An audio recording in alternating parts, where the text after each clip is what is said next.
Certifícate. Nos convocaron a los que teníamos nivel de ingeniería, fuimos calificados para esto y recibimos una capacitación por medio del licenciado Astor Colindres, por parte del Ministerio Público y por parte de USAID. Esto surge, más que todo, esta pequeña presentación que les voy a dar, surge a partir de que el licenciado Astor nos comunicó de que teníamos que poner nuestra carrera en qué adaptaba o en qué ayudaba a la dactiloscopía. Entonces, de aquí surgió la botánica y su aplicación a ciencias forenses. Esto es un pequeño experimento que se elaboró en nuestra pequeña oficina. Espero que sea del agrado y del entendimiento de todos. Así que comenzaremos. ¿Me escuchan bien, verdad? Sí, sí, perfectamente. Licenciado, ¿me pueden escuchar, verdad? Sí, perfectamente, sí, señora. Ok. Bien. La botánica y su aplicación en las ciencias forenses. Bueno, como introducción, la botánica es la ciencia que aborda el estudio de las plantas, sus estructuras externas e internas, la función de sus órganos, su diversidad y su interacción con el medio que nos rodea. Como sabemos nosotros, existen diferentes hábitats. Conocemos lo que es el hábitat de bosque, hábitat de agua salada, agua dulce, ecosistemas desérticos.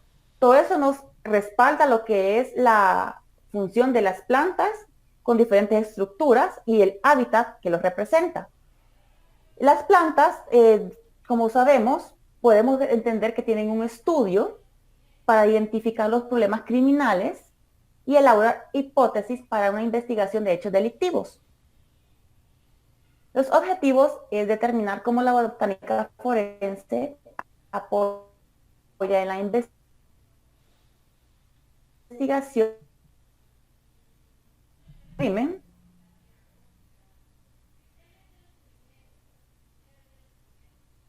conocer los resultados que se originan después de aplicar los diferentes reactivos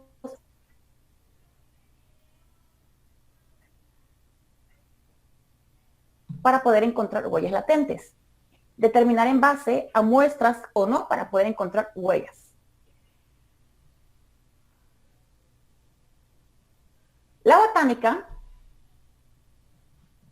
proviene del griego que significa botane, que significa planta. Es una rama básica de diversidad de las plantas. De más de 500.000 especies a nivel mundial. Dos propiedades de las plantas resultan fundamentales para su existencia y para el planeta, sería que la aplicación de energía química a partir de la radiación solar, que lo que conocemos como fotosíntesis, y la liberación de oxígeno al ambiente. La botánica y su aplicación en las ciencias forenses. Una de las ramas de la botánica que se ocupa del estudio de las plantas para la solución de problemas legales, ya sean civiles o criminales, se conoce como botánica forense. Esta disciplina constituye una herramienta de apoyo para elaborar hipótesis en la investigación de hechos delictivos mediante el estudio sistemático de las huellas o indicios biológicos dejados por el autor o la víctima en la escena del crimen, con la finalidad de determinar la relación de estos con el hecho delictivo y apoyar esa técnica y científicamente en la investigación criminal. La aplicación de la biología forense se desarrolló tanto en la escena como en el laboratorio, examinando todo indicio en la naturaleza u origen biológico, que es abandonado en la escena del crimen, y identificando la sustancia de que se trata, comparando con otras sustancias biológicas que podemos encontrar en el hecho, y formulando hipótesis acerca de las circunstancias que originaron su procedencia con fines reconstructivos. Como saber, escenas abiertas, ya puede ser campos, plantaciones, en casas, parques. La botánica forense se puede subdividir en varias especialidades que aportan diferentes tipos de información para la resolución de un caso. Como conocemos, la primera es la morfología vegetal forense. ¿Qué nos quiere decir la morfología? Bueno, la morfología nos habla de la diversidad de plantas que tenemos en nuestro ambiente. Por ejemplo, el tamaño, la forma, el hábitat, la morfología y la taxonomía. ¿Qué nos quiere decir esto? Que nosotros podemos encontrar ese tipo de plantas en todo el mundo y nos vamos a basar dependiendo de su especie. Cada país tienen un tipo de especies diferentes, hábitats diferentes y climas diferentes.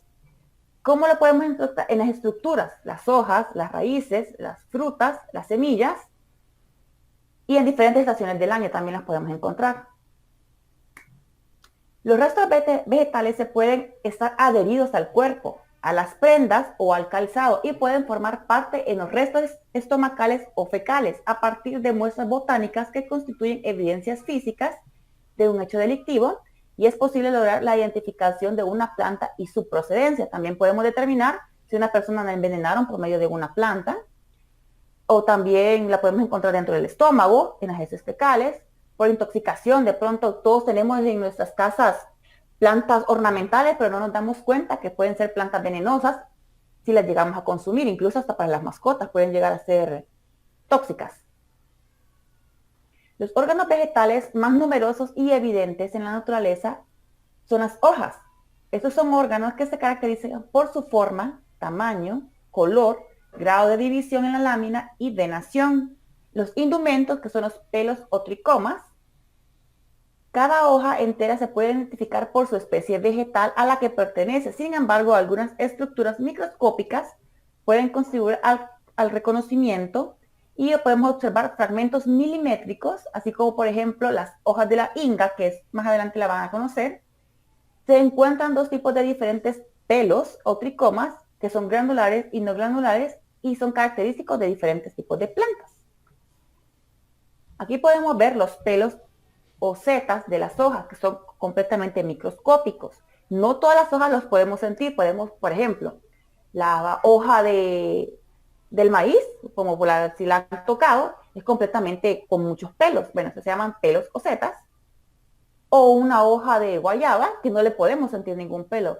Todas las hojas tienen pelo, que estos les sirven para protección del sol, contra insectos, contra la calor, que es su propia capa protectora.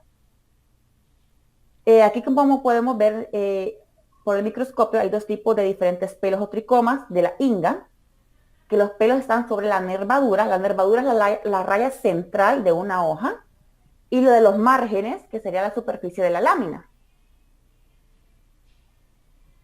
Estos órganos, como la raíz y el tallo, también pueden aportar información, la extensión de las raíces de las plantas y el desarrollo de crecimiento primario y secundario. Eso nos brindan indicios, del tiempo transcurrido, así como también aquellos en los que los tallos se forman los anillos de crecimiento y nos indican también el tiempo en que demandó el crecimiento, también los factores ambientales, los eventos ocurridos durante el periodo de su formación, como los golpes o la acción del fuego. La parte central de aquí, no sé si mira, ahí está, correcto. Esta es la nervadura. Estos son los haces vasculares. Y estas son la venación areolada. Y estas son las venaciones reticuladas. Otra de las ramas de la botánica forense es la palinología forense. ¿Qué es la palinología? Bueno, la palinología forense estudia nada más y nada menos que el polen y las esporas. Las esporas que contienen los helechos y los hongos, que generalmente se encuentran asociadas a estructuras microscópicas denominadas palinomorfos. Palinomorfos significa que tienen muchas formas. El polen y las esporas tienen paredes externas muy resistentes, compuestas por una sustancia que se llama esporopolenia.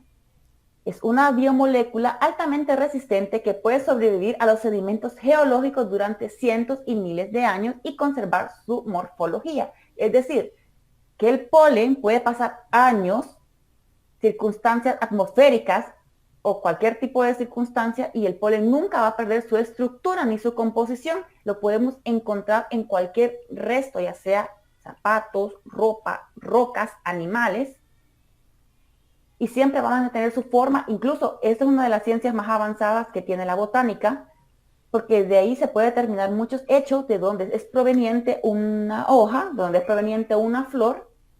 Incluso nos puede detallar de qué región del mundo proviene.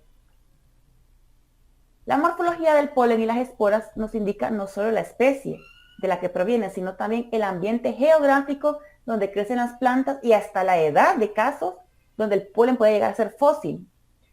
En esta parte de la izquierda podemos ver las esporas de los helechos, y en esta las esporas o polen de diferentes hojas y flores, que se le llaman polinomorfos, perdón, porque tienen diferentes formas, como podemos ver, tienen completamente diferentes formas, dependiendo de la familia, género y especie de la planta. Otra rama es la limnología. La limnología es la rama de la ecología que estudia los ecosistemas acuáticos. Las especies acuáticas también pueden ser útiles. Por ejemplo, las algas son un conjunto de organismos que en su mayoría microscópicos realizan la fotosíntesis y viven fundamentalmente en el agua, aunque hay algunas que pueden hallarse fuera de ella, sobre el suelo húmedo, las rocas, la corteza, los árboles, hasta en los pelos o plumas de animales acuáticos. ¿Cómo nos ayuda la limnología? Bueno, las algas y las diatomeas son una familia de las algas. Se pueden emplear para establecer un diagnóstico de la muerte por ahogamiento en agua dulce. ¿Cómo? Bueno, se identifica de que un cuerpo se haya ahogado. Los botánicos identifican un número de diatomeas presentes en los pulmones y en otros tejidos y se correlacionan con la flora del lugar donde el individuo ha sido encontrado. La composición de estas especies de diatomeas y sus patrones de distribución pueden usarse para caracterizar cuerpos de agua específicos asociados a un hecho criminal, debido a que las algas y las diatomeas varían según su temporada, su abundancia y diversidad en un área. También pueden ayudar a aproximar el intervalo de tiempo después de la muerte. Es decir, esto nos puede determinar si una persona murió ahogada o si una persona murió por otra causa y la fueron a tirar a un lago, a un río, y eso nos determina el tiempo de acuerdo a esas algas y diatomeas que se pueden encontrar presentes en el cuerpo de la persona. Es decir, el intervalo de tiempo, si la persona murió en agua dulce, las algas van a determinar el tiempo en que se inocularon en el cuerpo, y a los científicos les va a determinar eso, o les va a determinar si la persona murió por cualquier motivo, por cualquier X o Y causa, y la fueron a tirar al agua. El intervalo de tiempo les va a determinar si el alga pertenece a su cuerpo, dependiendo del estado que tardó en su muerte. Las algas más comunes en casi todo tipo de ambientes acuáticos son las diatomeas. Las diatomeas, si no me equivoco, existen aproximadamente 20.000 especies de diatomeas que tienen cubiertas silificadas, que significa que son alargadas, pueden ser estrelladas, pueden ser ovaladas, redondas. Y las algas azules, que son las cianobacterias, y las algas verdes, que son las clorofitas, aunque también pueden encontrarse presentes en otros grupos. Por si no saben, las algas producen lo que es el fitoplancton, que es el oxígeno en el agua, que eso les sirve también de alimento y de oxígeno a los peces. Aquí podemos ver los tipos de algas, las silificadas, las que son las clorofitas, y estas son las cianobacterias. Otra de las ramas es la entomología. La entomología forense es una rama especializada de la biología que tiene como objeto de estudio a la fauna cadavérica, es decir, los insectos y otros artrópodos presentes en un cadáver, y son vinculados al ámbito judicial, que se divide en áreas principales como entomología urbana, que es lo que más podemos encontrar en todas las ciudades, la entomología de productos almacenados, que son como los que encontramos en nuestros almacenes, como los gorgojos, las cucarachas, todo ese tipo de insectos. Y la entomología médico-criminal, que son los insectos que se encargan de descomponer el cuerpo o el cadáver.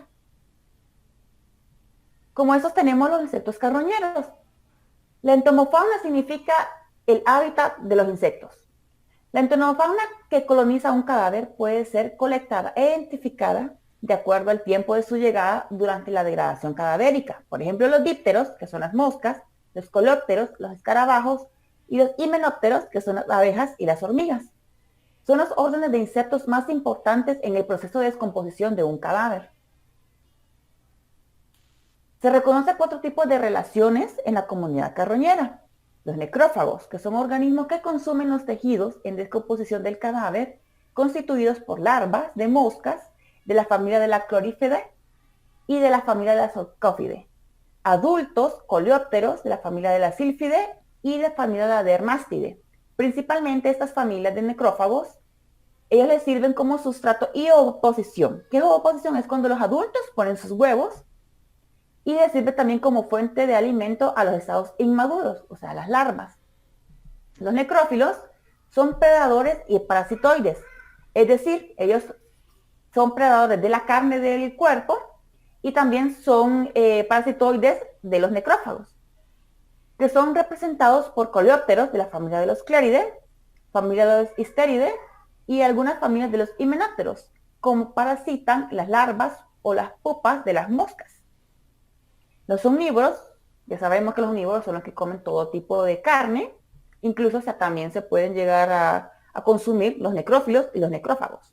Son los que actúan como necrófagos o necrófilos, que son las avispas, las hormigas y algunos coleópteros. Las especies adventicias son las que usan el cadáver como una extensión de su propio hábitat natural, como los ácaros.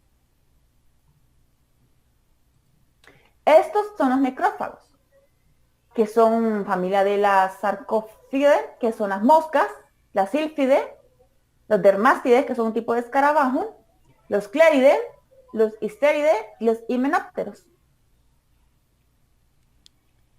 Ingeniera, qué pena, le iba a pedir el favor de que hablara un poquito más despacio, que a veces se interrumpe la señal, entonces para que no se escuche entrecortado. Gracias. Ok, perfecto. Muchas gracias. Los califórides son los dípteros necrófagos más relevantes que juegan un papel importante en el rol ecológico en el proceso de descomposición, ya que estos consumen gran parte del cadáver y generalmente son los primeros en colonizarlo. Por ejemplo, los adultos presentan colores metálicos, azules, verdosos. Aquí en el lado izquierdo le tengo lo que es el ciclo de vida del díptero, que es de la familia de Calciforidae, que lo que tenemos aquí en el lado A es el huevo, en el lado B la larva, en el lado C la pupa y en el lado D el adulto. Ese es el ciclo de vida reproductivo de la mosca. Quiere decir que ellos primero aparecen como un huevo, después su proceso es la larva, que empiezan a comer el resto de la carne, la pupa, que es su transformación a adulto, y después del adulto sigue otra vez el proceso de ciclo de vida de los dípteros. Aquí les tengo unas fotos sobre la esqueletización de cabeza y cuello producidas por larvas de la familia de la crisomia, que son dípteros, que son las moscas, y de la familia de la Califoridae, que estos son los que ovopositan en el cuerpo. Como ya vieron anteriormente, hacen su ciclo de vida, huevo, larva, pupa y adulto. Ellos se hospedan y empiezan a consumir la carne, que son los necrófagos. Los coleópteros derméstidos, que es la familia de los derméstidos, son un componente significativo de la entonofauna carroñera, que es decir, son animales y humanos que comen carroñera en animales y humanos. Además tienen un comportamiento necrófago. Ellos reducen hasta un 50% del cadáver, alimentándose de los restos de piel y huesos, y están en estados avanzados de descomposición. Sin embargo, cuando la comida escasea, los escarabajos se alejan de la fuente de alimento hacia otro huésped o hacia la luz. Esa es la familia de la Cléridae. Se encuentra asociada desde la etapa hinchada de la descomposición de un cuerpo y son atraídos por la saponificación de ácidos grasos.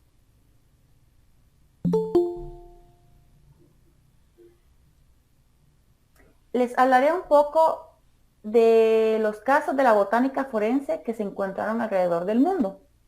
El primer documento registrado sobre entomología forense fue reportado por un investigador chino del siglo XIII.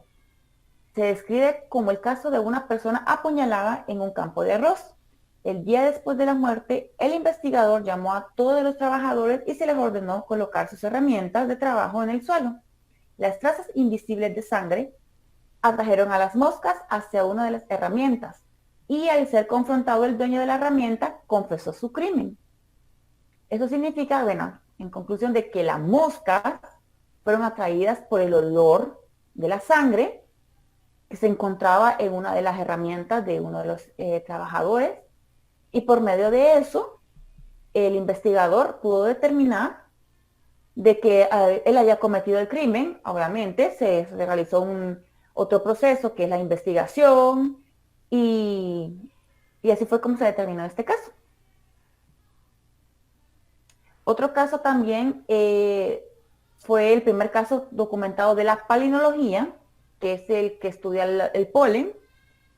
Este ocurrió en Austria en 1959, gracias a la muestra de polen de especies de plantas vivientes y extintas encontradas en el barro adherida a unos zapatos de un sospechoso de asesinato, que se logró inculpar él mismo y ubicar donde se enterró exactamente su víctima en el río Danubio.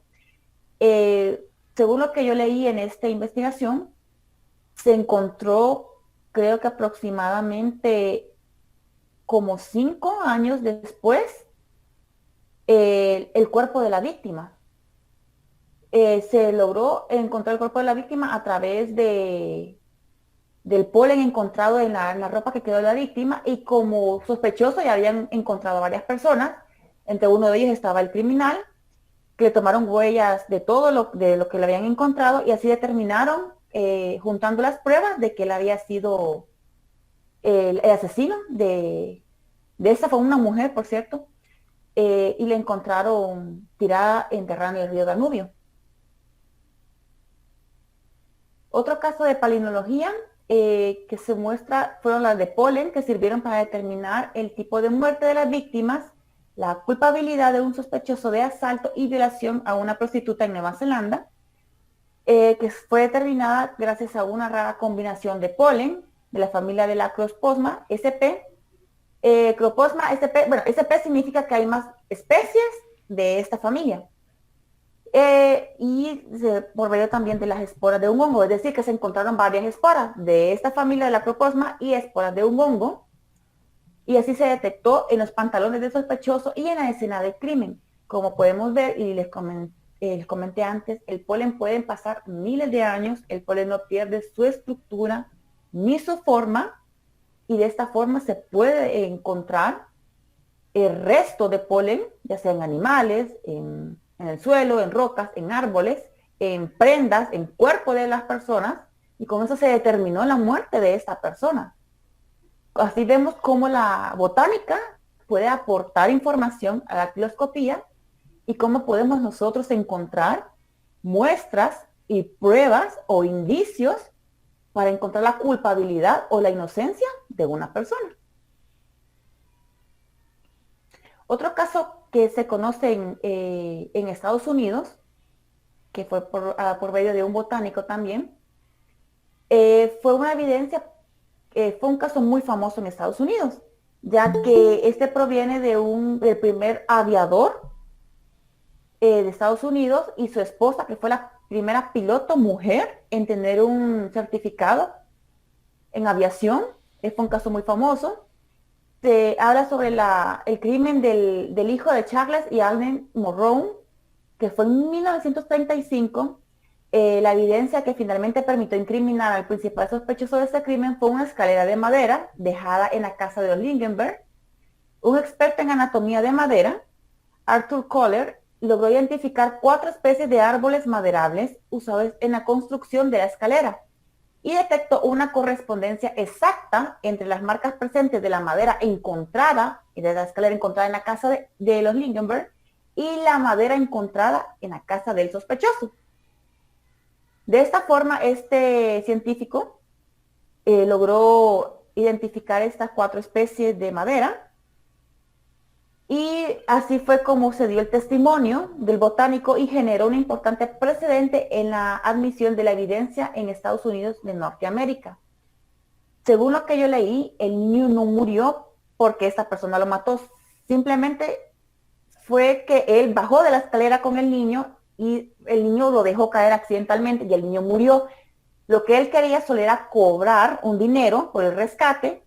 Desgraciadamente no surgió su plan por el accidente, que el niño cayó, y al ver que el niño murió y perdió la vida en el momento de que lo bajó de la escalera, él lo dejó tirado en el bosque, lo enterró, Y así fue como lograron encontrar la relación de estos cuatro tipos de maderas en la casa del delincuente y en la casa de los Lingenberg. Y él así fue como confesó su crimen. Estas fueron las noticias de ese tiempo, de cómo buscaban al niño, y este es el asesino. Aquí les voy a hablar de unas técnicas empíricas que se pueden usar comúnmente por falta de reactivo, o digamos estamos en una escena del crimen y es lo que tenemos a la mano y es lo que podemos utilizar. Esas son unas técnicas, no sé si ustedes las conocen, son las técnicas de llama por alcanfor. El alcanfor proviene de un árbol que se llama Cinanomum cáfora, de la corteza del árbol. El alcanfor es casi similar al eucalipto, se usa para cosas medicinales. Esta técnica de llama se produce al encender un alcanfor, que obviamente no es la rama, ¿verdad? Sino que ya lleva un proceso químico y ya se transforma en lo que es una pastilla de alcanfor.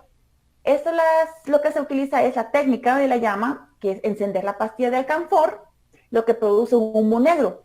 En este caso nosotros utilizamos una lata. Uno de mis compañeros plasmó sus huellas. Por medio del alcanfor encendimos el alcanfor, la llama lo que nos crea es un humo negro y nos deja un hollín sobre la lata y nos deja la huella en evidencia. Es bastante eficiente esta técnica, nosotros la utilizamos como muestra y así podemos sacar las huellas. Otra de las técnicas empíricas, aquí como no sé si la pueden lograr ver, que se mira claramente la huella, aquí, y en este otro lado podemos encontrar la otra parte de las otras huellas, que prácticamente dejó bien descubiertas el humo por alcanfor. El hollín es bastante efectivo. Es un método que, como dice el licenciado Astor, si no tenemos ningún tipo de reactivo y sabemos que podemos perder una huella dactilar, usamos lo que tenemos en mano. En este caso utilizamos el alcanfor. Otra técnica es la técnica de la llama por ocote. Pinus teocote, es la del pino. Ese es un árbol perteneciente a la familia de las pináceas, que es utilizado para su madera como en fogatas, que todos conocemos la parrilla y que traigan ocote para encender la parrilla, decimos todos, porque el ocote es una madera seca, porosa y que es fácil de encender. Esa técnica consta de prender el ocote, crea un humo negro también, igual que el alcanfor, produce también un hollín en la lata y nos deja la huella también al descubierto. Son técnicas empíricas que nosotros podemos utilizar completamente fácil, práctico, para poder encontrar una huella. Claro está, no la podemos utilizar en todo tipo de muestras porque no nos va a dejar completamente en evidencia. En este caso, en la lata, funciona bastante bien. Otra que yo investigué se llama sangre de drago, que proviene de la resina de un árbol. Este árbol es proveniente de Etiopía, pero también se encuentra en Norteamérica. Este es un árbol que produce una resina de color rojo, por eso se le llama sangre de drago o rojo de drago, que obviamente ya pasándola a un proceso químico, se puede pulverizar también. Y esta, según lo que yo leí, aplicándole calor nos puede dejar revelada la huella y su tiempo de conservación puede ser mucho más prolongado. Como les digo, esto es lo que yo investigué. Sería bastante interesante poder encontrar este árbol y sacar muestras, a ver si lo que dice la literatura es real. Como les digo, este es originario de Etiopía, pero también se encuentra en Norteamérica. No sé si en Sudamérica se encuentra. Lo que leí solo en Norteamérica. Aquí les voy a hablar sobre el pequeño experimento que elaboramos en nuestra oficina. Como yo soy ingeniero agrónomo, yo tuve que aplicar mi carrera a la dactiloscopía. ¿Cómo un agrónomo puede ayudar a un dactiloscopista? Entonces, esto surgió de la idea del licenciado Astor.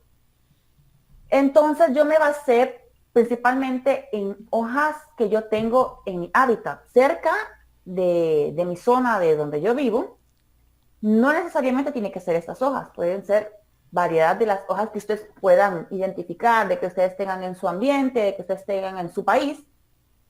Yo me basé principalmente en las más comunes, que son las hojas de plátano, las hojas de guayaba. Me basé más que todo en esas muestras porque son de hoja ancha. Yo me basé también en la morfología. Bueno, dije yo, sé que la hoja de plátano es lisa, sé que la hoja de guayaba es porosa.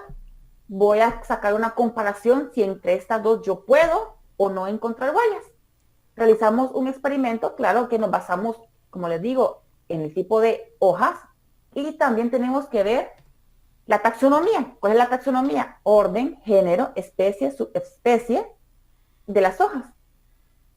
Tomamos muestras de plátano, nombre científico, Musa paradisiaca, hojas de guayaba, Phasidium guajava, hojas de almendra, su nombre científico, Prunus dulcis, hojas de hortensia, que es una planta ornamental, que se llama Hidrangea, la del banano, que es también Musa paradisiaca, la del limón, Citrus limon, y la de la manzana, Malus domestica.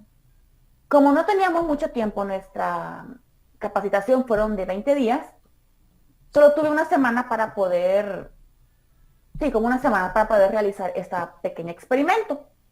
Como les repito, yo me basé en esas hojas porque son las que yo tengo cerca. Y también lo quise hacer en este tipo de frutos porque son los que teníamos a nuestro alcance.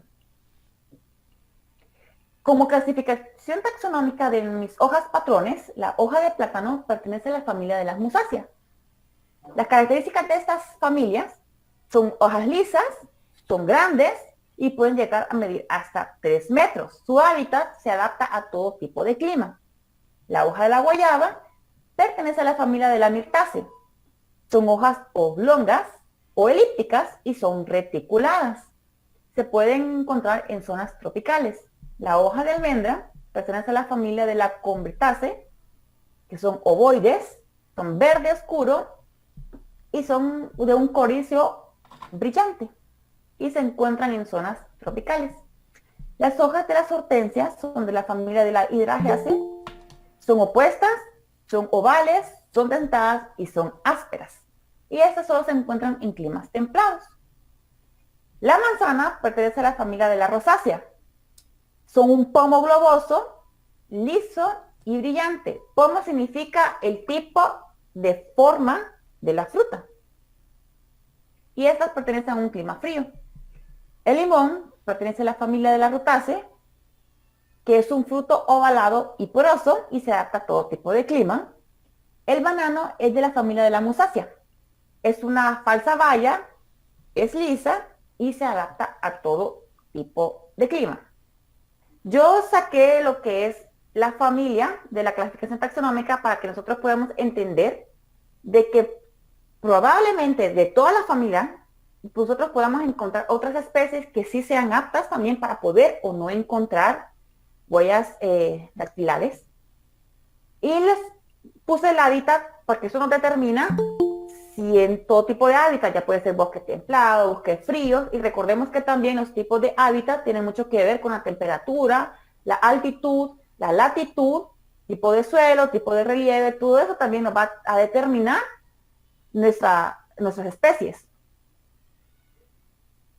Bueno, el procedimiento, esta prueba la realizamos el 11 de agosto del 2020, tomamos 3 hojas de cada especie a evaluar y aplicamos diferentes tipos de reactivos para determinar si era posible o no encontrar huellas dactilares latentes. Se tomaron los siguientes criterios. Insuficiente. Si hay crestas sin suficiente cotejo. Inconcluso. No hay rastro dactilar, solo morfología. Y positivo, incidencia de crestas y puntos aptos para la identificación. Aquí tenemos nuestras muestras. Antes que todo, nosotros tomamos intervalos de 24 horas. Tomé hojas para tomar un tiempo de 24 horas, a ver si en el momento del corte esta hoja podría preservar todavía su forma, su frescura, su elasticidad, su porosidad, su consistencia. y también determinar si en 24 horas la huella todavía podía estar plasmada en la hoja. Y también tomamos hojas el mismo día para hacerle la muestra el mismo día y determinar eso, el intervalo de 24 horas y el intervalo de corte en el mismo día. Aquí tenemos lo que es la hoja de plátano, que esta sí la tomamos con un intervalo de 24 horas y la tocamos hasta las 8 de la mañana. Nuestra hora de reactivo fue a las 4 de la tarde y aplicamos el tipo de reactivo que fue en grafito, que tuvo un resultado positivo. Es decir, sí encontramos huellas y sí fueron aptas para cotejo. En otra hoja de plátano que le cortamos el mismo día a las 7 de la mañana, el contacto fue a las 8 y el tipo de reactivo fue a las 4:19 y utilizamos el tipo de reactivo de carbón que también fue positivo. En otra hoja de plátano que también fue otro corte en la mañana, la hora de contacto de la misma 7 y la aplicación de reactivo fue a las 4 de la tarde y utilizamos el reactivo de violeta. Esto nos sorprendió muchísimo y les voy a explicar más adelante por qué. Tuvo un resultado positivo. La hoja de almendra, también a las 7 de la mañana, una hora de contacto a las 8:40 y la hora de reactivo a las 4:08 y fue por grafito, tuvo un resultado positivo. También la otra vez la hoja de almendra a las 7, a la hora de la aplicación de reactivo a las 4:35 y utilizamos carbón. Fue inconcluso, encontramos la morfología de la huella, pero no encontramos aptas para hacer un cotejo.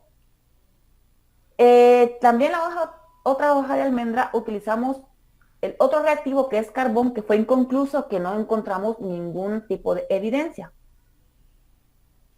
En otra hoja de otra especie, fue la hoja de almendra, a las 7 de la mañana, hora de contacto 7:40 y nuestra hora de reactivo a las 4:10. Usamos la pistola de yodo, fue completamente negativo, no miramos absolutamente ni morfología y tampoco puntos, lógicamente. Usamos también otra hoja de guayaba, perdón, hoja de almendra, utilizamos carbón y fue inconcluso.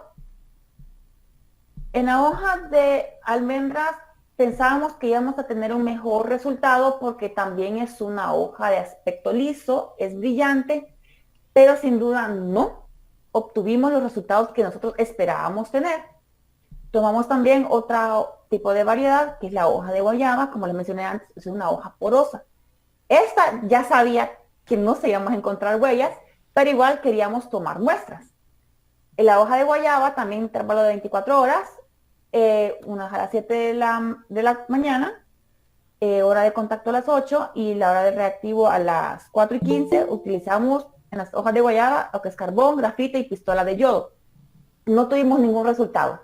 No se midió ni morfología, ni forma, nada, absolutamente nada. No, fue completamente inconcluso. También utilizamos los tipos de reactivo de pistola de yodo, carbón, grafito, violeta, nada. Nos basamos también en frutas. La manzana, obviamente, como todos sabemos, la manzana es lisa, tiene una cera que la hace más brillante, pomosa, completamente apta para encontrar huellas.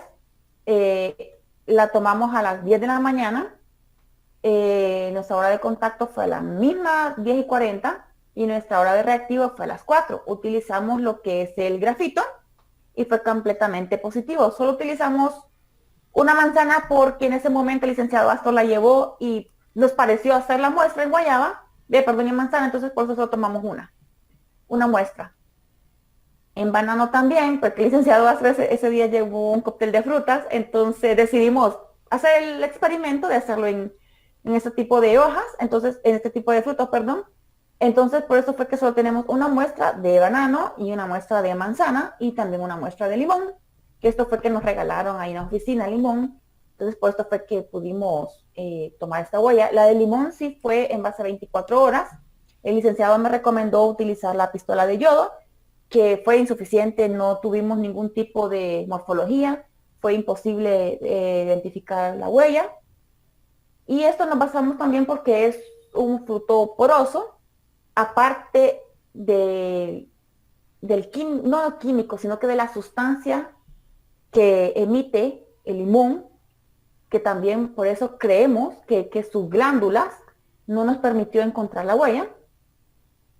En el banano utilizamos el reactivo de grafito, que fue completamente positivo, y en manzana utilizamos grafito, que también fue completamente positivo. A continuación les voy a mostrar las fotos. No sé si se van a poder ver bien. Aquí podemos ver la hoja de plátano, la cortamos para poder hacer las diferentes muestras. Aquí lo que aplicamos es el reactivo de carbón. Aquí aplicamos el de grafito. No sé si logran ver aquí que fue positivo. Se lograba ver bastante bien las fotos. En la foto no se logra ver bien la huella, pero en vivo era completamente sorprendente cómo pudimos encontrar huellas en las hojas de plátano, que fue donde tuvimos mejor éxito, encontrar exactamente los puntos característicos de las huellas. Fue bastante interesante y muy emocionante, déjenme comentarles. Todos estábamos muy emocionados por este pequeño experimento. Aquí tenemos también, usamos magnético, quisimos improvisar con este tipo de color rojo a ver si también se podía encontrar, y fue completamente positivo. Se miraba bastante bien la huella, se encontraban los puntos.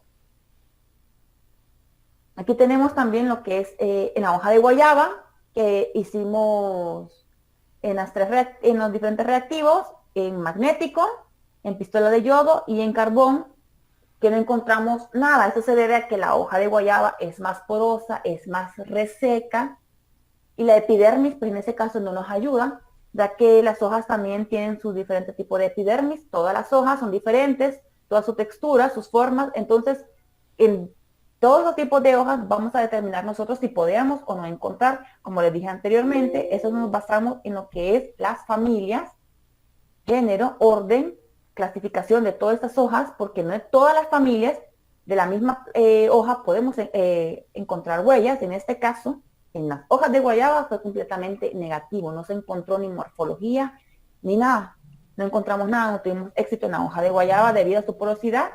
Estos que ven aquí son los haces vasculares y esta es la nervadura. Como es una hoja que posee muchos haces vasculares y es reticulada, a eso se debe que nosotros no pudimos encontrar huellas.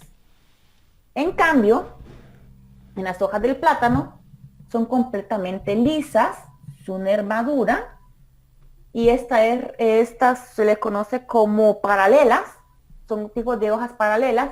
En estas sí tuvimos éxito, aparte de que son completamente lisas. Esto nos ayudó mucho a determinar y encontrar las huellas. Esta sustancia blanca que ustedes pueden ver aquí, que tienen comúnmente los plátanos, esto es cuando una hoja es muy lisa, el mismo árbol o la misma planta produce una sustancia blanca, blanquecina, que se le llama purina.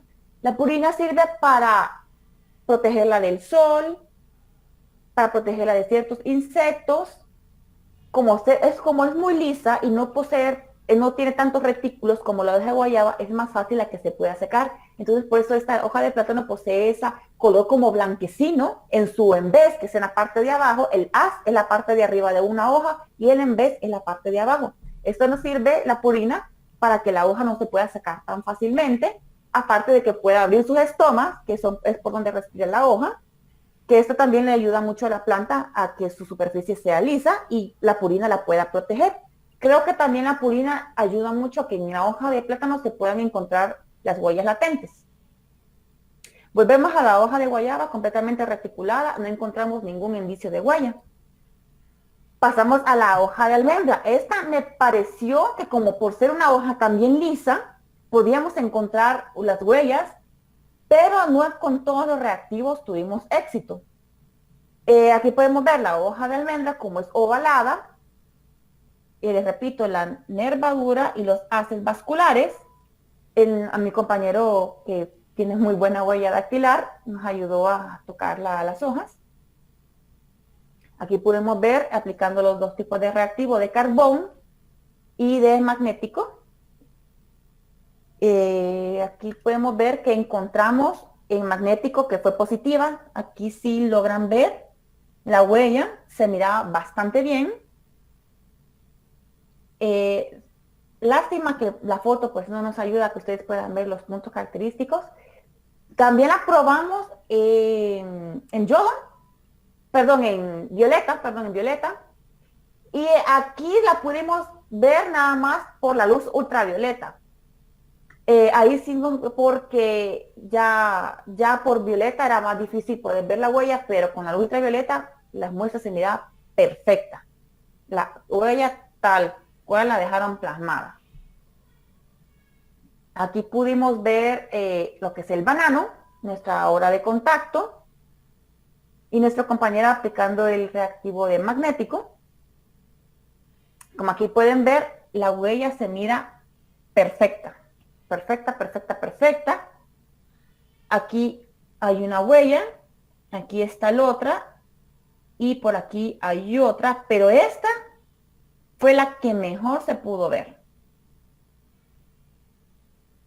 Esta fue con el reactivo de magnético. Nuestra hora de pericia fue a las 4:09 y nuestra hora de la toma fue a las 10 de la mañana y encontramos a la perfección. Aparte de que el banano es una baya alargada, es lisa, es carnosa, también nos ayuda a determinar que podemos encontrar una huella. Aquí tenemos el limón. El limón, como repele el cítrico, lo ácido. El limón es poroso. El licenciado me recomendó hacerla con pistola de yodo. Y no encontramos nada. No tuvimos ningún tipo de morfología, no pudimos encontrar nada. Y fue una prueba negativa. Ya podemos determinar que en limón con el reactivo de pistola de yodo no encontramos huella. Fue completamente negativa. Podríamos también hacer una muestra más adelante para, como quien dice, sacarnos de la duda si es posible encontrarla por medio de otro tipo de reactivo. Pero con pistola de yodo fue negativo. Aquí, como podemos ver, una información completamente insuficiente. Ustedes pueden ver, no tenía absolutamente nada, no se le miró nada, no cambió nada, no presentó morfología de la huella, así que fue completamente negativa. Aquí tenemos lo que es la manzana. La manzana, como conocemos, su endocarpo es completamente liso, y aparte que es brillante. Aquí aplicamos el reactivo de carbón y podemos ver aquí completamente la huella. Se miraba exactamente los puntos característicos. Nos ayudó mucho de que la fruta, como les repito, es un pomo liso, es brillante porque las manzanas poseen una cera que también las protege de los factores adversos como el clima, la temperatura, insectos. Aparte que hay, cabe recalcar que también hay frutas como la manzana que también les aplican un tipo de químico para que se les vea como esa cera brillante, pero naturalmente la manzana ya tiene su propia cera. Y podemos ver que se pudo encontrar la morfología y tomamos lo que es el nivel 2, pudimos encontrar puntos característicos. Aquí está la manzana, que logramos sacar los puntos característicos, espero que puedan ver. Se puede ver claramente lo que encontramos: unas bifurcaciones, ojal, encontramos un empalme en pierna número 3, encontramos terminal de cresta y con lo que más se encontraba eran bifurcaciones. Y aquí lo que podemos ver es que es un verticilo y prácticamente en dado caso en un crimen y estamos en una frutería y pasó alguien, asesinó a alguien o hubo una pelea y se empezaron a hacer fuerza y alguien tocó una manzana o una fruta y nos vamos a basar que en la manzana alguien tocó la manzana, perfectamente un perito puede tomar la manzana y sacar una huella, sí es posible. Aquí ya terminamos con esto, que si es posible hacerlo con este tipo de reactivo y sacar los puntos característicos, pasar al siguiente nivel, que es los puntos característicos, y si determinamos que si se podía hacer en la manzana. Se mira, claro, la huella, y sacamos todo lo que son los puntos característicos. Esto, mis compañeros y yo estábamos bastante impactados porque todo esto es muy nuevo para nosotros. Mis compañeros son ingenieros en sistemas y yo pues soy la única ingeniera agrónoma, entonces para nosotros fue bastante interesante poder encontrar esto en frutas y más en una manzana. Aquí está algo bien interesante, lo que les comenté. Por medio de esta luz ultravioleta, porque por medio del yodo, del violeta, perdón, no podíamos ver exactamente la huella por la humedad y por el yodo, por el violeta, perdón, siempre me confundo con ese nombre, con la violeta.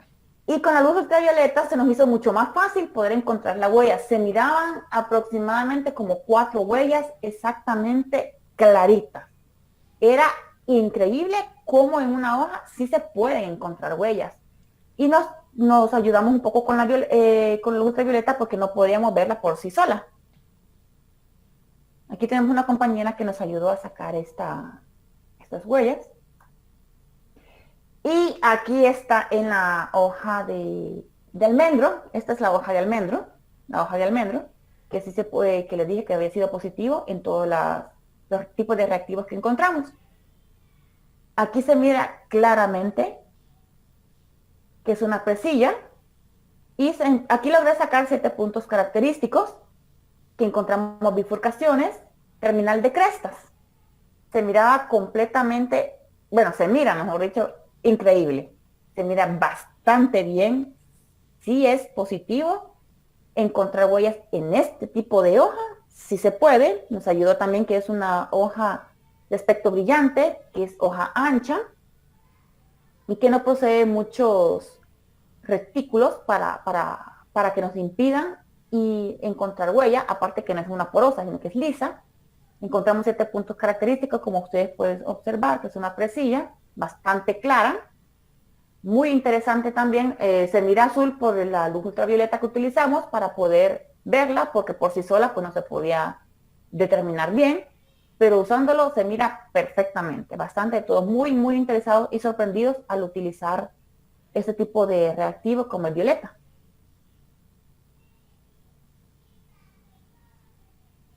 Bueno, como en conclusión, ¿qué determinamos nosotros en este experimento? Bueno, determinamos que sí es posible, que no nos podemos quedar solo con encontrar huellas en cuerpo o solo encontrar huellas en otro tipo de artículos, sino que también podemos encontrar huellas en hojas, en frutos. Ahí cabe resaltar que también podríamos expandir nuestros conocimientos y ver más allá, no solo limitarnos a lo que sabemos o a lo que conocemos. Este fue un pequeño experimento, claro, sería mucho más factible hacer una investigación más completa, más detallada de otro tipo de hojas, más variedades y determinar si es posible encontrar en otras variedades. Esto nos resalta que sí, que la botánica sí puede ayudar en como una herramienta en la dactiloscopía, sí se puede. En este pequeño experimento de trabajo que hicimos, logramos encontrar aspectos positivos y en otros negativos. Claro que yo como agrónomo, yo sí puedo decir, bueno, en esta hoja sí, en esta hoja no podemos. ¿Por qué? Por lo mismo, yo me baso en la morfología de las hojas. Para eso la botánica nos ayuda en eso, porque la botánica nos dice qué tipo de morfología es, qué tipo de hoja, qué tipo de tallo, qué tipo de hábitat, la forma, y en eso la botánica nos ayuda a la dactiloscopía como una herramienta. Ese fue mi trabajo, a mí me pareció bastante interesante, nunca había hecho esto, nunca pensé que una huella la podíamos encontrar en una hoja, algo tan simple como para mí tan simple ver hojas en mi trabajo cuando estaba trabajando anteriormente. Nunca me imaginé poder llegar a sacar un experimento en unas hojas.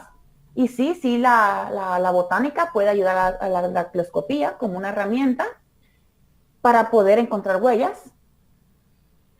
Aquí en Honduras tenemos unos centros de investigación que se llama la Fundación Hondureña de Investigación Agrícola, FIA, que se encuentra en la zona norte, en la Lima Cortés. En este centro de investigación lo que nosotros podemos encontrar es un banco de germoplasma. Hay laboratorios de suelos y laboratorios de agua. Y centros de investigación, aquí hay, se pueden investigar lo que son diferentes tipos de árboles, hojas, flores, frutos. También sacan lo que son plantas endémicas de nuestro país, aquí de Honduras. También tenemos aquí abajo lo que es el Jardín Botánico de la Ancetina, también en el norte, se encuentra en Tela Atlántida. Aquí se encuentran más de 1.500 especies enfocadas sobre todo en plantas tropicales con frutos, plantas endémicas de nuestro país. Yo le comentaba al licenciado Astor, estuvimos hablando que él quería que yo siguiera con mi investigación, que yo pudiera asistir al jardín botánico para que yo pudiera sacar más muestras de otros tipos de plantas y yo pudiera determinar si era posible o no encontrar huellas latentes. Claro que por mi trabajo ahorita, como les comenté al inicio, y mi trabajo ahorita está más que todo en el nuevo censo que ya estamos empezando, que es para las próximas elecciones del otro año. Tal vez más adelante sí me gustaría seguir con hacerla como investigación, porque lo que yo hice fue un experimento, y sí podríamos determinar sobre las hojas que son endémicas, o las plantas, mejor dicho, endémicas de mi país, yo poder encontrar huellas, si es posible encontrar huellas, como ya lo encontramos en estas hojas que les mostré. Y pues muchas gracias, yo espero que les haya gustado mi pequeño experimento y mi presentación. Yo les hablé de un poquito sobre lo que era la botánica, sobre cómo la botánica ayudaba en la dactiloscopía, les hice un pequeño resumen. Claro que a mis compañeros en la exposición que me tocó pues era mucho más extensa, aquí se las hice un poquito más cortas para que ustedes me pudieran entender. Y yo espero que haya sido de su agrado y bueno, muchas gracias por la participación, por el espacio que me brindaron para poder explicar este pequeño experimento desde aquí, desde Honduras. Si tienen algunas preguntas, pues adelante, estoy para responder lo que yo pueda. Sí, Emily, muchísimas gracias por su participación. Vamos a darle espacio también para que los estudiantes y los compañeros expertos en dactiloscopia puedan participar con sus preguntas. Si desea continuar algo más, Emily, muchísimas gracias. No, solamente, solo era eso, más que nada explicarles el experimento que hicimos. No fue un experimento, como quien dice, con muchas bases científicas, porque no teníamos mucho tiempo. Aparte, en realidad donde estábamos no era nuestra oficina, estábamos en un local prestado, así que no pudimos hacer como que muchas más muestras, aparte por el tiempo. Tomamos estas muestras, cabe resaltar otra vez, que las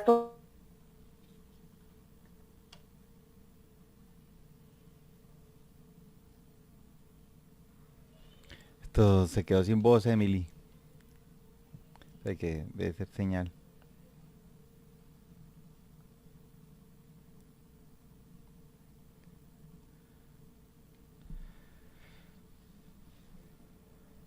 Mientras Emily retorna con el audio, podemos formular las preguntas aquí por el chat interno de nuestra presentación, pidiendo la palabra, e incluso ustedes mismos pueden formular la pregunta con ese ánimo de mantener el orden. Me pareció muy importante la manera como ella lo presentó, muy organizado, la casuística que trajo, es como el caso de Limber, las muestras también de... Sí, parece que se le cayó la señal, ahorita esperamos que se conecte. El caso igualmente de la experimentación con técnicas empíricas, el alcanfor, el acote, que es el pino, la sangre de drago o el rojo de drago en polvo. Fue muy importante, digamos, escuchar, a pesar de que siempre los hemos visto en bibliografía. Asimismo, la casuística botánica que es aplicada en la dactiloscopia, que ella vino muy bien planteándonos. Asimismo como el experimento que ella realizó tanto en plantas, en hojas, como en frutos, como la hoja de plátano, la guayaba, el almendro. Habla también del banano, el limón, de la manzana. sí, ahí se me pasan algunas palabras, algunas letricas me colaboran después. También esto muy bien documentado sobre la hoja, sobre la hora de, perdón, sobre la hora del corte, también la hora del contacto y la aplicación del reactivo. Hubo casi como un lapso de 8 horas entre el contacto y la aplicación. Yo estuve mirando la ficha técnica, me pareció muy bien esto diseñado. Asimismo también la terminología que utilizó, y a pesar de que ella pues explicaba de que su profesión como ingeniera agrónoma, y aparte de no ser, pues no tener tanta experiencia en dactiloscopia, venía siendo asesorada por el dactiloscopista Astor Eleazar. Eh, Hola, sí, sí, ya la estábamos esperando, yo mil tratando aquí disculpas. de... No, yo le comprendo por la señal. Ahorita Aquí estaba está, tratando sí, haciendo de... ha estado lloviendo aquí en Honduras y más Sí, en perfecto. Tegucigalpa y la señal está muy, muy mala. Tigo tiene muy mala señal. No, no, eso ya estaba diciéndole a los muchachos que mientras ellos estaba yo haciéndole un recuento de todo lo que usted dijo, pues brevemente, hablando de las técnicas empíricas que usted utilizó, hablándonos sobre el caso del alcanfor, del acote, de la sangre de drago.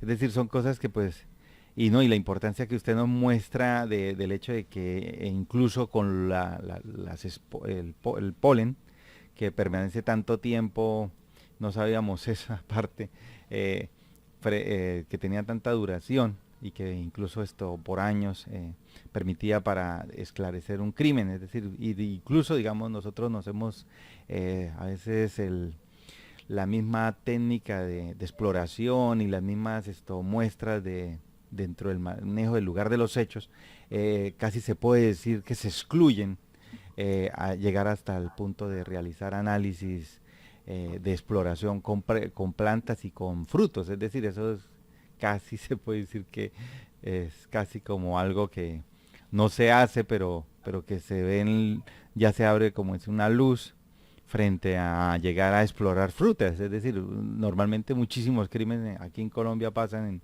en las plazas de mercado, en las ventas de verduras, ventas de plantas y de frutas, y sencillamente esto se descarta de tajo, como se dice, sin necesidad de llegar a esa parte. Lo otro también muy importante me pareció lo que usted decía sobre los cuerpos, que incluso cuando son trasladados de un lugar a otro, y aparte de eso también las plantas que se tiene el cuerpo, muy pocas veces esto se explora, es decir, eso de estar esto analizando por parte de un ingeniero agrónomo, de un biólogo, que se hacen esas muestras para establecer los cambios de entierros e incluso de lugares, así como hablaba usted el caso del Limber, de los tipos de incluso de maderas, casi de 4 tipos de maderas en la escalera. Es decir, son casos que realmente le abren a uno como la visión de que hay muchísimo tema para todos. Aquí David está que se habla. Hay un compañero, vamos a leer, qué pena, pues aquí yo estaba llenando el espacio quitándole la palabra a Emily, entonces la dejo con su público. Ahí está el doctor David. Siga, David. Hola. Daniel, perdón, es Bueno, que pues ahí. yo, sí, Daniel. Ese es el seudónimo de Ayala. Bueno, pues yo quiero felicitarla por esa iniciativa, ese buen trabajo que realizaron. Eh, Conozco el trabajo del licenciado Astor Condrile, conozco del trabajo de él y sé lo dedicado que es también. Yo no sé hasta qué punto, pues yo vi que el alcance de la investigación quedó en mucho reactivo físico. De pronto la continuación se van a inclinar de pronto por explorar, además de las nuevas especies botánicas, además de esas especies, inclinarse por otra utilización de reactivos, es decir, así como vimos en el caso de los cristales de la violeta, otros reactivos que también sirvan, por ejemplo, para procesar cintas. Y Eh, en el caso de luces, de pronto hasta dónde alcanzaron a llegar. Bueno, nosotros utilizamos estos reactivos porque para la capacitación el licenciado Bastos fue los que los pidió y son los que teníamos a nuestro alcance. Eso estábamos hablando con el licenciado Bastos, él quiere que yo siga con la investigación. Esas luces fue las que él tenía, que las que él usa comúnmente en su trabajo, entonces él no las proporcionó, pero los reactivos solo esos teníamos a nuestro alcance. Entonces yo por eso, lógicamente, solo esos pude utilizar. Y si quedamos en trabajar más, solo que ahorita por tiempo de mi trabajo, de esta gran presión de este nuevo proyecto que estoy haciendo, no voy a poder, tal vez, si Dios quiere, el otro año ya con el licenciado Basto ya tenemos determinado empezar como una investigación y poder sacarla, como quien dice, y mostrarla a la comunidad, para que no solo nos quedemos con lo que sabemos, sino explorar otras áreas que también pueden ser de interés y de ayuda en la dactiloscopía. Pero sí, esos fueron los únicos reactivos que nosotros teníamos. Eran como 4 tipos de reactivos nada más que nosotros teníamos en nuestro alcance. Sí, muchas gracias Vale, muchas gracias. Sí, señor. ¿Quién más desea participar con alguna pregunta aquí con la ingeniera? Que deseen, por acá escuchan, son solo felicitaciones, que excelente ponencia, que felicitaciones por su iniciativa, buen experimento, Julio también habla aquí. Buenas noches. Sí, buenas noches, Buenas continúe. noches. Hola, ¿cómo estás? Yo tengo una Hola, muy duda. bien, gracias. Bien, gracias. Bueno, me pareció muy interesante la ponencia. Tenía una duda con respecto a lo que nos había explicado la primera parte que fue con lo del polen y lo de las hojas de taxonomía. ¿Existe alguna posibilidad que se pueda generar como una clasificación muy general, diciéndolo, de qué tipo de características tiene que tener la hoja taxonómicamente para que exista una adhesión de una impresión dactilar? ¿Sería necesario hacerlo regionalmente, de acuerdo al país? No. Nosotros, como sabemos, podemos encontrar diferentes hábitats, las mismas plantas en diferentes países. Lo que nosotros vamos a determinar es ¿cómo te podría decir? La consistencia de nuestra hoja. Al tocar una hoja, nosotros podemos determinar si es porosa, si es corrugada, si es lisa. Si ustedes tienen plantas en sus casas, les invito a que vayan, las sientan, las palpen, toquen su textura. Algunas les pueden sentir los pelos o los tricomas. Y ustedes pueden determinar si es posible. Obviamente, una hoja que tenga tricomas o muchos pelitos que sean palpables, así como la hoja de maíz, lógicamente no vamos a poder encontrar huellas, porque los mismos pelos la van a proteger. En cambio, una hoja lisa, completamente lisa, expuesta, así como la hoja de plátano, perfectamente se puede encontrar. En esto la morfología nos ayuda. Por eso la botánica en esto lo que nos dice es que de acuerdo a nuestra clasificación taxonómica y morfología sí lo podemos determinar. Por eso mismo nosotros tenemos que estudiar los tipos de hojas que existen. ¿Sí? Existen como 200, 300 tipos de hojas. ¿Verdad? De plantas existen más de 500,000, pero de hojas existen como 200. Pero sí, dependiendo de la consistencia, aparte que de la epidermis, que es la primera capa de la hoja, que nosotros al tocarla, esa nos va a servir como soporte de las demás hojas y nos va a determinar si es posible o no. En caso, las que tengan hojas lisas y brillantes, como la hoja de plátano y la hoja de almendro, garantizo que sí se podríamos encontrar. Perfecto. También hay una pregunta de Johan. Dice que en caso de que las huellas latentes se depositen sobre las hojas, cuando aún hacen parte de la planta viva, pueden los factores internos como la fotosíntesis, aclaro, no soy botánico, o factores externos como el clima, influir en la destrucción de la huella latente. Ok, internamente ahí lo que ocurre en la fotosíntesis es internamente, su respiración es internamente, nada más que lo hace por debajo de su hoja. O sea, esta es la parte de arriba de la hoja que es el haz y esta parte de abajo es el embés. Todo lo que ocurre dentro de la planta no afecta por fuera. Ahora, las características ambientales como la humedad sí pueden afectar, dependiendo del ecosistema donde nosotros estemos.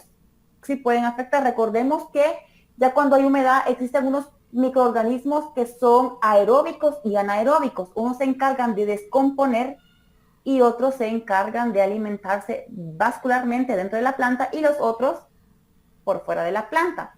Es como cuando nosotros guardamos hojas de, bueno, aquí en mi país se llama culantro, como guardamos hojas de culantro en una bolsa y las metemos y automáticamente se empaña la bolsa. ¿Qué pasa eso? Que la hoja está dejando de respirar y produce lo que es humedad, entonces por medio de la humedad se va a perder.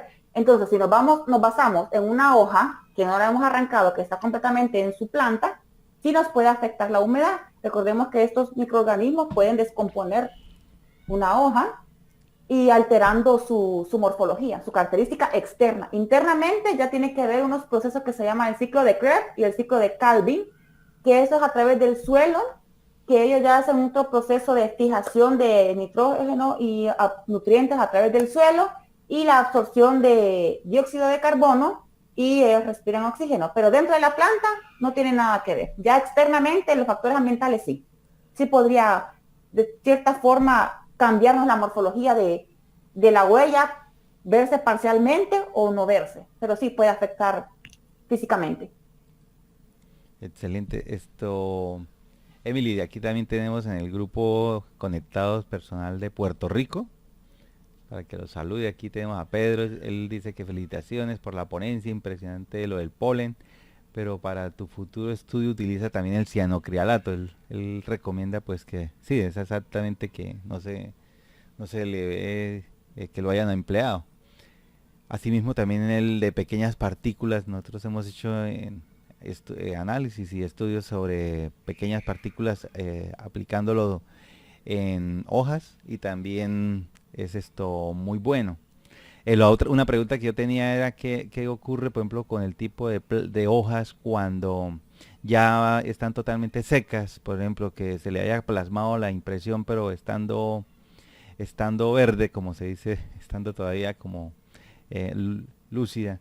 ¿Qué pasa cuando ya se seca una hoja? Digamos, es más difícil. ¿Ustedes no han hecho esa parte?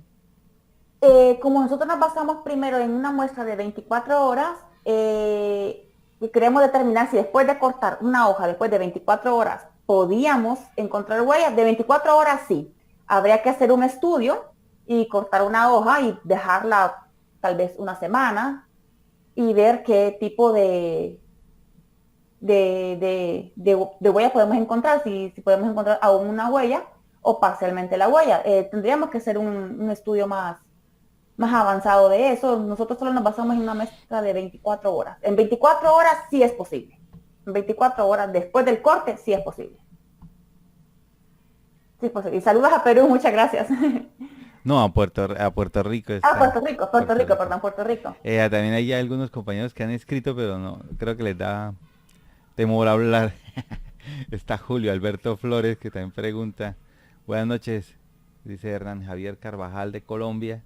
Me pareció muy chévere el experimento y quisiera saber si la sangre de Drago se comportó como si fuera cianocrialato.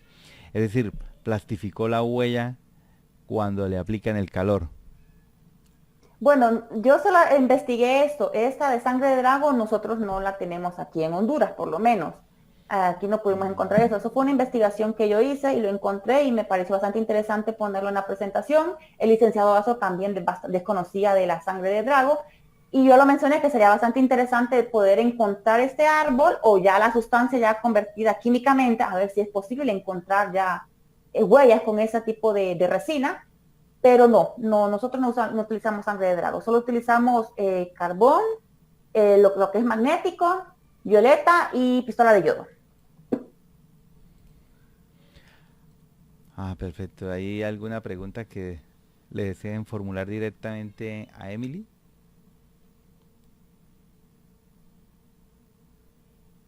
Están todos como calladitos. No, pues Emily, muchísimas gracias por parte de la Corporación Científica Internacional de Atmoscopia. Mira, ahí está otro estudiante. Hola, Buenas noches, ¿cómo está? Mi nombre es César Agudelo. Muchísimas gracias por compartir esa experiencia, esa práctica. Básicamente es una pregunta sencilla, no sé si de pronto me perdí y ya la habías comentado en el transcurso de la charla, pero ¿a qué se debe los tiempos de corte y los tiempos en el que tocan la hoja y pues en la que aplican el reactivo. ¿A qué me hago entender? Digamos, si yo en una escena, un ejemplo de un crimen, no sé, ahí quiero tratar de tomar una huella en una hoja de plátano, un ejemplo, yo corto en el mismo momento, aplico reactivo en el mismo momento y voy a tener el mismo resultado, o a qué se deben esas fracciones de tiempo de 12 y 24 horas. Bien, recordemos que, gracias por tu pregunta, recordemos que ya una hoja en el árbol es una hoja viva, pero si ya la cortamos ya pasa a ser una hoja prácticamente muerta, aunque su tiempo de vida sea de 1 o 2 días. Entonces nosotros con eso queríamos determinar si la hoja ya una vez fuera de su base, o sea, de su árbol, podría todavía tener la composición morfológica y taxonómica todavía internamente, tanto como externa, y si no perdía sus propiedades. Es decir, las hojas cuando se cortan, ellas pierden agua, pierden oxígeno, entonces empiezan a secar. Por eso es que una hoja muere. Entonces nosotros queremos determinar si en cuánto tiempo muere una hoja de plátano después del su corte, y si todavía después de su corte, la hoja prácticamente sin su base, podíamos encontrar una huella. Entonces no sé si eso contesta tu pregunta. Sí, sí, pero pues entonces sí está bien, o sea, sí estaría, básicamente sí podríamos nosotros realizar el procedimiento inmediatamente, corte, aplicación de reactivo y obtener resultado. Correcto, correcto. Ah, Incluso estando la hoja en su propia base, en su propia planta, también puedes encontrar las huellas y también puedes aplicar el reactivo. perfecto, muchas gracias. Gracias a ti. Bueno, muchísimas gracias a todos. Eh, Nos queda solamente agradecerle a Emily. También teníamos proyectado hacer una charla con Astor, pero por motivos de que coincidencialmente estaba en una cuestión como de ubicación, de cambio de oficina, algo me comentaba que estaban como de trasteo. Entonces no pudo durante esta semana tener espacio para realizarla. Nuevamente pues quedan abiertas aquí las puertas para cualquier nueva ponencia. Cuando usted tenga nuevo material, pues aquí la estaremos esperando. Asimismo, pues tiene un grupo de amigos acá en Colombia, cuando usted desee, y lo mismo que en Puerto Rico. ¿Quién más está aquí conectado? No, creo que...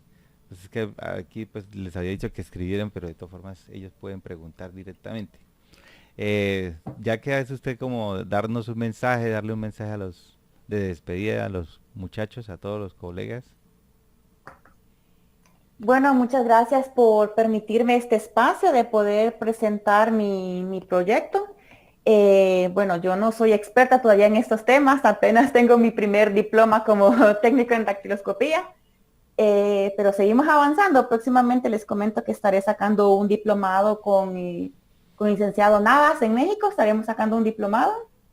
Y pues pronto queremos sacar también la maestría en botánica forense, que se encuentra en España, en Murcia, España, y seguir ampliando el conocimiento. Yo jamás me imaginé inclinarme por esta área, siempre imaginé trabajar con animales, con plantas, pero jamás en algo así, pero creo que uno no se tiene que limitar a lo que sabe, sino expandir su conocimiento y de investigar. Creo que esto, el licenciado Astor me ayudó mucho a salir de mi zona de confort, a animarme a hacer cosas diferentes, a experimentar. Me ha gustado mucho estos temas.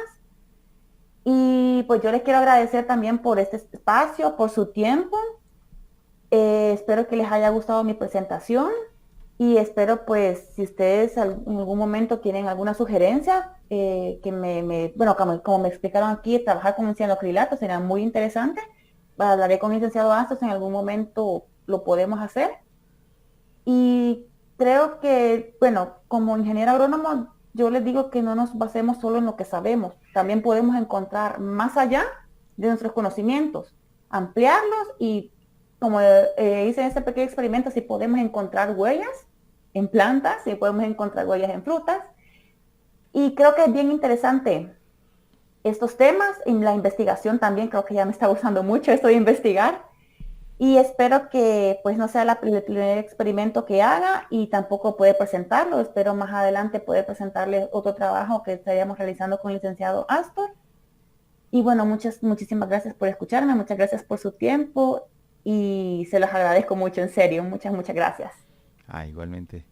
También tenemos a Francisco Alquiciria de México. Entonces esto hubo bastante personal, así aunque somos una unidad de dactiloscopio bastante reducida porque la corporación se ha especializado en el tercer nivel y obviamente formamos peritos desde el nivel 1 y nivel 2 para concluirlos como peritos forenses. Nuevamente muchísimas gracias. Muchas gracias a todos los asistentes. Quedamos en eso. Dios les bendiga a todos. Emily, muchísimas gracias nuevamente. Muchas gracias a usted, licenciado. Gracias Buenas noches a todos. Buenas noches. Gracias.